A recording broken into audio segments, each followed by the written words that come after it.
I talked to the president-elect last week, and he's very aware of how we feel. And look, we're not going to win absolutely everything, but he clearly understands the importance of the industry. He loves Ford.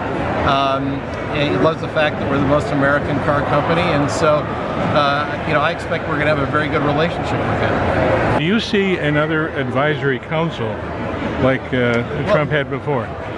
We didn't talk about that. I mean, it's possible, but I'm not sure he needs it because his first term, this whole industry was brand new to him, but now that he's been president, and he's had a few years now to think about the importance of a strong industrial base. His knowledge today is way superior to what it was when he came in the first term. And the other thing is, he already knows me, he knows Mary at GM, and so I think that'll be very helpful too, that he's got two people in the industry that he has familiarity with, and I'm sure he feels he can call.